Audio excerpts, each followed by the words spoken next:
രാഹുൽ ഗാന്ധി അത്തരത്തിലുള്ള കാര്യങ്ങൾ ചോദിച്ചോ? എല്ലാ കാര്യങ്ങളും പറഞ്ഞു. രാഹുൽ ഗാന്ധി എത്ര സമയം അനുവദിക്കുന്നുണ്ട്? പറയാനുള്ള മുഴുവൻ അധികം കേട്ടു, വിശദമായിട്ട് കേട്ടു. എന്താണ് കേരളത്തിലെ സാഹചര്യം എന്താണ്? തീരുമാനം നാളത്തോടെ ഉണ്ടാവും. ഒറ്റപ്പേരിൽ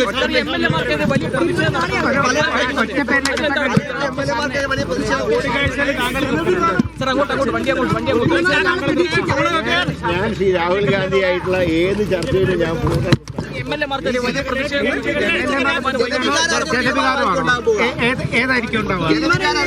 തീരുമാനം ഇവിടെ നിന്ന് എടുക്കും പറയാം. നാളെ എന്തായാലും ഉണ്ടാവും. ഏതായാലും എല്ലാത്തിനും പരിഹാരം ഉണ്ടാവും.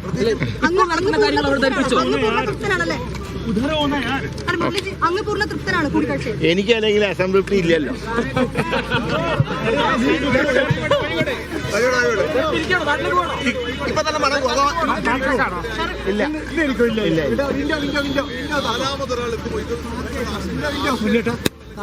കെ മുരളീധരന്റെ പ്രതികരണത്തിൽ ഒന്ന് മനസ്സിലാകാം, ഇന്നില്ല.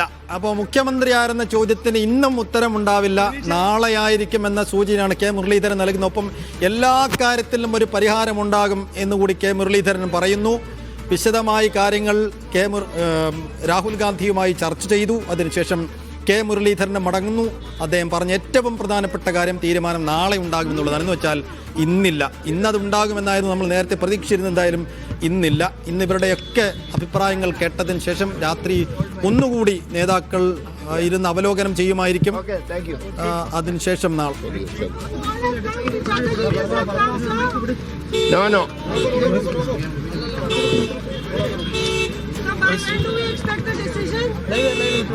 maximum tomorrow. Hello. Maximum tomorrow എന്ന് വെച്ചാൽ നാളേക്കപ്പുറം പോകില്ല എന്ന് അദ്ദേഹം പറയുകയാണ്. നാളേക്കപ്പുറം പോകില്ല എന്ന് പറയുമ്പോഴും ഇന്നതില്ല എന്നുള്ളത് വീണ്ടും ഇത് നീളും എന്നതിൻ്റെ സൂചനകൾ തന്നെയാണ്. എന്തായാലും നിലപാട് അറിയിച്ചു എന്ന് കെ മുരളീധരൻ പറയുന്നു. കെ സുധാകരൻ രാഹുൽ ഗാന്ധിയെ കണ്ടിരിക്കുന്നു. തിരുവഞ്ചൂരുമായുള്ള കൂടിക്കാഴ്ച കഴിഞ്ഞിരിക്കുന്നു. എല്ലാവർക്കും 15 മിനിറ്റ് വീതം മാത്രമാണ് നൽകുന്നത്. പക്ഷെ അപ്പോഴും സുമോദ് തുടരുന്നുണ്ട്. സുമോദ്, ഇന്നില്ല എന്ന ക്ലാരിറ്റി മുരളി വരുത്തിയിരിക്കുന്നു. നാളെയോടുകൂടി തീരുമാനമുണ്ടാകുമെന്നിപ്പോൾ നമുക്ക് പ്രതീക്ഷിക്കാം.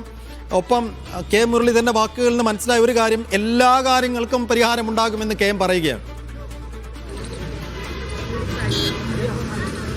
കേരള മുഖ്യമന്ത്രി 24 മണിക്കൂറിനകം തീരുമാനം എന്നുള്ളൊരു കാര്യത്തിൽ നമുക്കിപ്പോൾ ഉറപ്പ് പറയാൻ കഴിയും. കാര്യം ഇന്ന് തീരുമാനത്തിൻ്റെ പ്രധാനപ്പെട്ട ഒരു പ്രശ്നമെന്ന് പറയുമ്പോൾ നേതാക്കന്മാർ വൺ ടു വണ്ണാണ് കണ്ടുകൊണ്ടിരിക്കുന്നത്. ഒരാൾക്ക് ഒരു 15 മിനിറ്റ് കൊടുത്ത് അവർ സംസാരിച്ചതിന് ശേഷം മാത്രമാണ് അടുത്ത ആളെ കടത്തിവിടുന്നത്. ഇപ്പോൾ തിരുവഞ്ചൂരിൻ്റെ സംസാരിച്ചു, അതിനുശേഷം കെ സുധാകരൻ സംസാരിച്ചു, പിന്നീട് ഇപ്പോൾ കെ മുരളീധരൻ സംസാരിച്ചു. ഇനി സംസാരിക്കാനുള്ള വർക്കിംഗ് പ്രസിഡന്റുമാർ ഇപ്പോഴും 10 ജനുവരിയിൽ തന്നെ തങ്ങുകയാണ്. അതേസമയം ഇനിയിപ്പോൾ പ്രധാനമായും ഇനി 3:30 വി എം സുധീരൻ സംസാരിക്കുന്നത്. ഏറ്റവും ഒടുവിൽ സംസാരിക്കുന്നത് വി എം സുധീരനാണ്. ഈ വന്നിരിക്കുന്ന നേതാക്കന്മാരിൽ 10 പേരിൽ 8 പേരും KC അനുകൂലികളാണ് എന്നുള്ള കാര്യമാണ് എടുത്തു പറയേണ്ടത്. അതേസമയം VD സതീശനെ മുഖ്യമന്ത്രിയാക്കണമെന്ന് സഭാകക്ഷി നേതാവാക്കണം എന്ന് ഉറപ്പിച്ചു പറയുന്നത് കെ മുരളീധരൻ മാത്രമാണ്.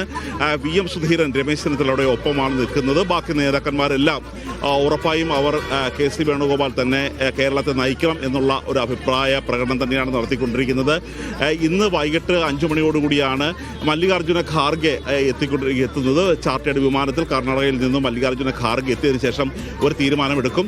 കേരളത്തിലടക്കം ഇപ്പോൾ ഈ തരത്തിൽ തീരുമാനം നീണ്ടുപോകുന്നത് ശരിയല്ല എന്ന ഒരു വാദഗതിയുണ്ട്. മാത്രമല്ല BJP പ്രവർത്തകരും BJP നേതാക്കന്മാരും പ്രധാനമന്ത്രി നരേന്ദ്രമോദി അടക്കമുള്ളവർ ഇത്തരത്തിൽ തീരുമാനം നീണ്ടുപോകുന്നതിൽ വലിയ തരത്തിലുള്ള ആക്ഷേപവും പരിഹാസവുമാണ് കോൺഗ്രസിന് നേരെ ചുരിഞ്ഞുകൊണ്ടിരിക്കുന്നത്. അതുകൊണ്ട് ഈ 24 മണിക്കൂറിൽ മുഖ്യമന്ത്രിയെ തീരുമാനിക്കേണ്ടത് കോൺഗ്രസിൻ്റെ ഒരു അഭിമാന പ്രശ്നം കൂടിയായി ഇപ്പോൾ തീർന്നിരിക്കുകയാണ്. അതുകൊണ്ട് ഇന്ന് തീരുമാനം ഉണ്ടായില്ലെങ്കിൽ പോലും നാളെ ഇക്കാര്യത്തിൽ വൈകാതെ തന്നെ തീരുമാനം ഉണ്ടാകും എന്നൊരു സൂചന തന്നെയാണ് ഈ നേതാക്കന്മാർ നൽകുന്നത്.